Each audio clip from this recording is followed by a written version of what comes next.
Are the Vancouver Canucks contemplating significant change, including completely cleaning house and bringing in a whole new regime with a new GM, a new head coach, possibly making a few trades? We'll discuss the latest out of Vancouver. We also have the latest out of Buffalo. They're looking for help in the goaltending department. We'll explore some options that they might be looking at. We have news on the NHL waiver wire. We have some more injury updates. And we also have news out of San Jose with GM Doug Wilson taking a leave of absence. All that and more coming up next. Welcome back to another video here at Top Shelf Hockey. As I mentioned, we have a variety of NHL news and rumors here today. Let's kick things off with the news from the NHL waiver wire. Today, the Chicago Blackhawks have placed young forward Adam Gaudette on waivers. So that would not be shocking to possibly see him be claimed. Gaudette's still a young player with a lot of potential that's yet to really grab a regular NHL spot. Of course, he played college hockey, signed and was drafted by Vancouver. Didn't really get the greatest opportunity and ended up being traded last season. He hasn't really found that permanent home with the regular spot in Chicago either. Guys like Gaudette and Dylan Strome have been numerously mentioned here in the rumor mills, possibly being guys that the Hawks were looking to move on from. So we'll see if they get a claim on this or not. Could the Canucks bring him back? Hard to say. There's certainly going to be some options out there. Wouldn't be surprising if he gets claimed, but I also won't be shocked at all if he clears, because he hasn't exactly been getting a lot of opportunity and lighting it up. So we'll see where things go around tomorrow afternoon. Now, on the injury front, we had news that the Senators have lost defenseman Josh Brown. Is going to be out for an extended period of time, anywhere from about 6 weeks, maybe closer to 2 months, but likely that 6 week mark. It looks like he has a hand injury after getting a blocked shot, I believe it was, or a combination of things, which resulted to a hand injury. So obviously Brown's going to be out for a while. The Jets are hopefully getting back Paul Stastny as early as the next couple days. Of course, he's been out injured for almost 3 weeks, and the Jets have had a couple of bad losses lately. Of course, they were getting thumped again today by Minnesota. So, these losses are not only bad losses, but they're really starting to do a lot of nasty stuff on the ice when they get down and get losing, so it's not good to see. Hopefully they can get Stastny back and get back to their winning ways here. Out of Toronto, Ondrej Kase is going to miss tonight's game as they continue their West Coast swing. Kase apparently is injured and is going to be sitting out tonight's contest, but it doesn't sound like it's anything too long-term on that front, because I know he's actually been a nice revelation along with David Kampf, who they picked up from Chicago. I know a lot of people didn't realize, myself included, until they arrived together with the Leafs, that those two actually played together a lot growing up and have been friends and teammates for many, many years. So that connection certainly proven to be a decent pickup for Toronto in the offseason. Now, of course, as I mentioned, we also have a signing too. The Florida Panthers have extended forward Ryan Lomberg. He gets a 2-year contract extension at $800,000, so not big money at all, but it is a bit of a raise over what he's currently making here today. Lomberg's in his, I think he's 26, 27 years old. Only recently became a bit of a regular player. Another one of those, perseverance stories. If you stick with it long enough and work hard enough, you can find that spot. He really only became somewhat of a regular with the Panthers last year. Had a good showing in the playoffs, and then he's been doing okay with them again so far this year. But he previously had parts of a couple seasons with the Flames, but never really got a lot of playing time and really didn't see a lot of NHL action. But he's now got himself a longer term contract and is kind of proven to stick around here a little bit further. Now, we also get some interesting news out of San Jose, which is hopefully nothing too bad, but GM Doug Wilson is stepping away from the team on a leave of absence. Now, they're basically calling this a temporary leave, of course, but normally that's what a leave is. It's not a permanent thing. So hopefully things will get better, but this is medically related. I know a lot of people, if you don't know the details, you might jump to conclusions, because we've seen a lot of coaches and GMs and everything the last couple of years end up, being suspended and investigated and all that stuff. This is nothing like that at all. Doug Wilson has been with the Sharks. I believe he's got to be coming up on close to how many years now with the Sharks as a general manager. He's been there forever. And of course, a longtime player, recent Hall of Fame inductee. But apparently he's been battling some type of a persistent cough, I believe is the detail that's been out. It's not believed to be COVID related at this point.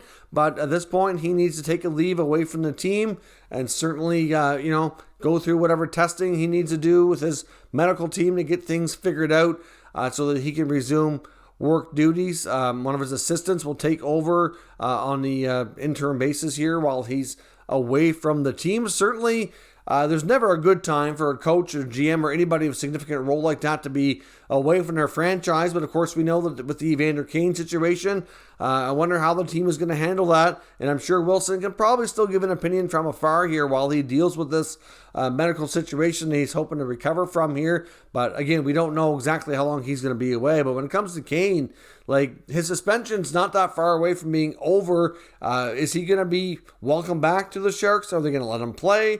Or are they going to send him to the minors? Are they going to pay him to stay home? There's still a lot of term on that contract, a fair bit of money. I can't imagine a trade partner is going to pop up. I mean, nobody's going to want the drama that comes with Kane and all the off-ice stuff right now. So that's certainly a really difficult situation that we really don't know a lot more on since we last talked about it, except for the fact that Kane has been skating and kind of working out with the Sharks practice facility.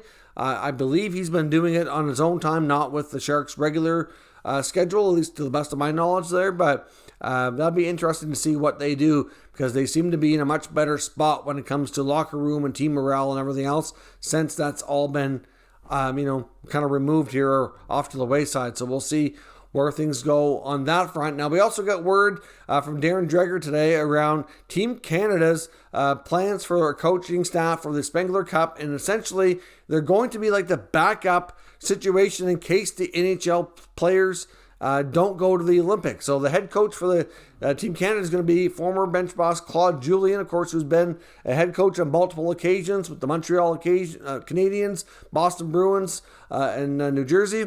So he's very, very experienced guy. His assistants are going to be Bruce Boudreau, another very successful longtime NHL head coach, and then Scott Walker will be the other assistant. Of course, Walker's a little bit less experienced compared to those two. But so essentially what this is going to be is they're going to coach Team Canada and those other international events leading up to the Olympics. And if something happens that the NHL pulls out, then the players won't go. Then those guys will be the coaching staff to go with the Olympic team. But of course, that's all with the assumption that they have not taken other NHL jobs in the interim. And Claude Julien is going to be somebody that we're going to talk about here very shortly. There's some talk he could be in potentially for an NHL job, and we'll see where that goes. But obviously, if they're still not employed by an NHL team, they will be Canada's Olympic coaches if that comes up. I know there's a lot of talk on the 32 Thoughts podcast today from Elliot Friedman. We've heard it recently from other NHL reporters as well, that there is a growing concern over the Olympics not having NHL players. The NHL maybe will pull out. They have till sometime in January to make that call, so I don't see it happening until the very last moment if it did happen. But with the growing number of cases of COVID around the NHL and all the situations that they're dealing with, we've only had one small work stoppage so far with the Ottawa Senators postponing 3 games. So at this point, I don't think that's going to be enough to completely derail the Olympic plan. However, we'll see where things are at, not only in the NHL and what the teams are dealing with, but on a worldwide basis, and kind of see what happens. But at this point, it's fairly certain they're going to go, but there's certainly a growing sense of concern that the plug might get pulled before they ever get over there. So we'll see where that goes. Now, of course, today is Black Friday. Of course, I hope you're enjoying U.S. Thanksgiving weekend as well. So certainly want to wish all of our U.S. viewers a happy Thanksgiving. I know yesterday was technically your Thanksgiving day, but of course, all kinds of football on yesterday. Today's back with the NHL with games all day long, many starting with early start times. Lots of big sales going on across many retailers. As of course, if you probably know, we have a big sale going on at the Top Shelf Hockey merchandise store, 25% off everything, your entire order with code TOPSHELF25, which I'll throw that graphic up here on the screen just so you can have a quick look at it. So certainly it's depending on what you're watching on, you'll see the store right below the video. If not, there's a link in the description and pinned comment. Check that out. And we also have to take a quick moment here to see a quick ad from our channel sponsor Manscaped on their Black Friday sale, which will be over here after today. So if you haven't made your purchase, certainly consider doing so. Our normal promo code with Manscaped gives you 20% off, but now they have a site-wide 25% off, so it's even better. If you're ever considering trying out their products, now's the time. They've launched a lot of new ones recently, including a really great body wash. They have a 2-in-1 shampoo conditioner. They're coming out with other stuff here very soon as well. There's a couple more products that I can't discuss just yet or disclose, but they're really taking over the male grooming space here across North America and the world. So certainly consider checking that out. So let's watch that quick blur from them. Then we'll jump into our trade rumor section of the video. Take 25% off during Manscaped.com's Black Friday sale. With gifts for grooming from your nose to your toes and everything in between. Like our Performance Package 4.0 grooming kit. So grab these deals while you still can, only at Manscaped.com. Thanks very much for watching that quick promo there from Manscaped. I greatly appreciate it. Certainly check their site out for their Black Friday sale before it's over. It's the best sale of the year here so far. Now, on to the trade section of today's video. First up, the Buffalo Sabres. Of course, we know here that they're having a tough year, especially between the pipes. They brought in Aaron Dell and Craig Anderson at the start of the year. Dell has not performed well. Anderson was doing well, which got him off to a good start. But then he got hurt, and it looks like his injury is going to keep him out for an extended period of time. So he's not going to be available for a while. They had Dustin Tokarski as their number 3, and he's not done the greatest job of filling in either. So they're certainly exploring different options, and there's lots of guys out there that could be had for a decent price. You've got Jonas Korpisalo in Columbus, who certainly doesn't seem to have a future with the team beyond this year. So many feel there's a good chance he'll get moved, but if the Jackets continue to play well and win or in a playoff picture, they might want to hold off on that, and that might not happen until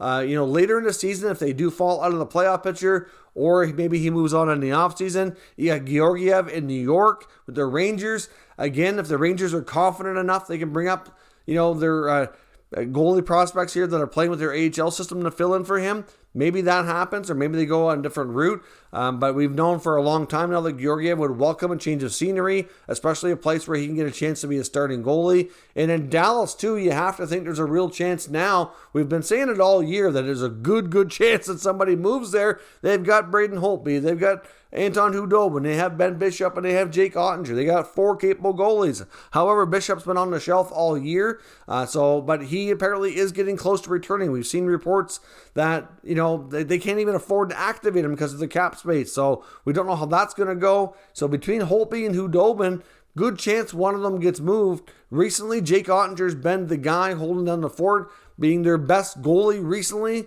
He's starting to take that starting job and run with it. So it's really making a case for Holtby and Hudobin to be expendable, at least one of them in the short term. Because if Bishop can stay healthy, he has more trade protection in his contract. He's going to be tougher to move, especially with the injury history and the term and everything like that. Whereas the other guys, a little bit cheaper contract, and they don't have that protection. So I would think one of those guys are very likely to get moved. Buffalo could be a perfect landing spot for them to carry on their careers. Or you now have Matt Murray in Ottawa. Matt Murray is basically fallen out of favor completely. Now, of course, the problem here is they might not want another goalie with his contract not living up to expectations. Matt Murray's had numerous chances in Ottawa to solidify that number 1 goalie spot and really hold this team down, and he's failed time after time after time. He's had little spurts where he's been good, but after another bad start just the other day, Coach DJ Smith essentially called him out in the media, saying they need a goaltender who can, help the team win games and steal a game for them from time to time. Need to be relied upon to make that big save at the right moment to hold the team in games. And he's letting in goals at the most worst opportune times, and it's sinking the team. The confidence is not there. And at times we've seen Anton Forsberg not do the best either. Looks like Philip Gustafsson has probably been the best of the 3. And at times, Murray's been a complete healthy scratch. Like today, Gustafsson backed up, Forsberg played, and Murray wasn't even dressed. So I'm sure they're going to explore trading him. There's no doubt, with everybody indicating that he's completely lost, that relationship. but it's going to be challenging. He still has 2 more years at over $5 million. Wouldn't be completely shocked if the Senators even explore a buyout at the end of the year. But at this point, he needs to move on, and they need to get themselves a more solid goaltending tandem, or this team is never going to be able to take steps forward. They've got lots of great forward prospects. At this point, they might add another one too, because they're still not having a breakout year where they move up in the standings. So they're probably going to have another high draft pick, and this is a really deep draft. They still have more prospects on the way, like Jake Sanderson, who will hopefully be able to help stabilize their D. But you need at least one good veteran guy that can come in and help, and they just haven't had that. All their vets have been terrible, which is a huge part there. Their pro scouting, to me, has been way off, which has been a big part of the issue in moving this rebuild to being playoff contenders. We'll see where that goes, but Sabres definitely looking for goalies, and those are your main options that they can consider as of what's on the market here today. Now, on to the Canucks. Are they going to make a full, clean sweep here and just come out and clean house? Well, according to Elliotte Friedman on today's 32 Thoughts podcast, he said it's been about 10 days now that they've been seriously considering making changes, and it sounds like they've been kind of gathering intel and details on candidates to replace Travis Green, possibly Jim Benning as well. And that, of course, they're being very calculated here with their moves. As we've seen in the past, they don't fire people until they have the new people lined up to replace them. And at the same time, with everything that's gone on in the league over the past year and what we've seen with this whole Kyle Beach situation in Chicago and people losing their jobs, like even though they're with teams now, like look at Quenneville with Florida, he had to be fired or resign, and it had nothing to do with the Panthers. It was what happened before. So the process to kind of verify people's background and be vetted, it's a whole lot more complicated. It needs to be way more in depth than before to make sure they're not going to have a situation like that. So Friedman's reporting that he believes of all the names that have been out there, that the one that has the most likelihood to be true and could be seriously considered for the next head coach would be Claude Julien, who I mentioned is going to be Team Canada's coach, assuming he doesn't get hired by the NHL franchise, Canucks or somebody else, before that takes place. So obviously Julian's a long-time NHL coach, very experienced, normally commands a pretty high salary. So we'll have to see where that goes. This is the final year of the contract that he's in right now at the Montreal Canadiens after he was replaced by Dominic Ducharme before. So that contract with the Habs is almost expired, and it's certainly not an issue. Friedman said that the Habs would have no issue giving permission for Vancouver to speak to him about potential employment. So that's a real possibility, according to Friedman, that he could be the guy. We've heard names like Dale Talon, Jim Rutherford, and a few others for GM candidates. I'm not really sure we're going to see that, especially a guy like Dale Talon, who went through a big investigation for how he treated people and just conduct that way after he left the Florida Panthers organization. And even though he was kind of cleared, of course, he's connected to the Blackhawks too from that 2010 situation. I don't see that happening. I think the NHL is going to want to avoid any kind of PR issues when it comes to anybody possibly connected to any past situations like that. So I don't see Dale Talon being the Vancouver Canucks general manager. Jim Rutherford, maybe, but even the Penguins had that issue with Bill Guerin being linked when he was assistant GM, and the whole issue with the assistant coach at Wilkes-Barre Scranton.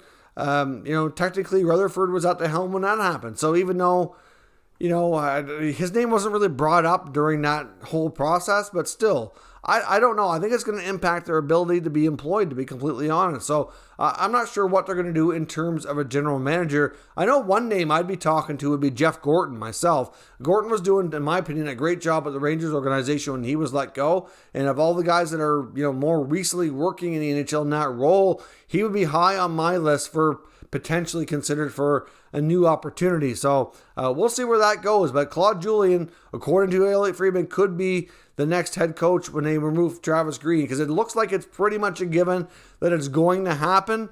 I mean, none of these guys know what to say anymore. Watching Green on the bench, it's like you could tell he's frustrated. I feel bad for him, because it's like you're going to work every day and you're probably at a point where you hate your job, you don't know what to do, nothing's going right. And it's almost like you need to put him out of his misery and just let him move on. I mean, I think deep down, Travis Green is a good coach. He'll probably get another chance somewhere at some point in the not too distant future. But I think Vancouver needs a clean slate here. I mean, as much as I think we can say the GM Jim Benning is responsible for the construction of this team, and I don't think they're built the way they need to be more successful. So a lot of this is on him and his team. But at the same time, Travis Green hasn't had great results coaching either, even before this year. So I think it's everybody has to share the blame, including the players who certainly do the job on the ice. And it seems like the frustrations has boiled over. It looks like we heard JT Miller screaming on the ice the other day at a practice, unhappy how a drill was being run, saying they didn't know what they were doing. It seems like it's a room divided. I don't know that the coach has their ear anymore. Guys like Miller and Horvat are right at the top of the rumor mill for guys that are getting a lot of interest from other teams. We talked a lot about their connection to Minnesota. That may or may not happen, but either way, I would say Miller and Horvat are your most likely guys, along with your pending UFAs, to be traded, like your Halaks and your Motts. They might be able to try to move Hamonic, but he hasn't, I don't think, played well enough to really garner much interest either. So we'll have to see where this goes. But I think, according to Friedman, it sounds like, and it would make sense, that we might see a complete overhaul and regime change in Vancouver in the not too distant future. It could even come as early as this weekend, in my opinion. So let me know your thoughts on everything discussed here today down in the comments. We'll discuss further. If you're new to this channel, make sure you subscribe and stick around. We'll keep you up to date with all the latest news, rumors, and analysis on all 32 NHL teams. Thank you for watching, and I'll catch you next time.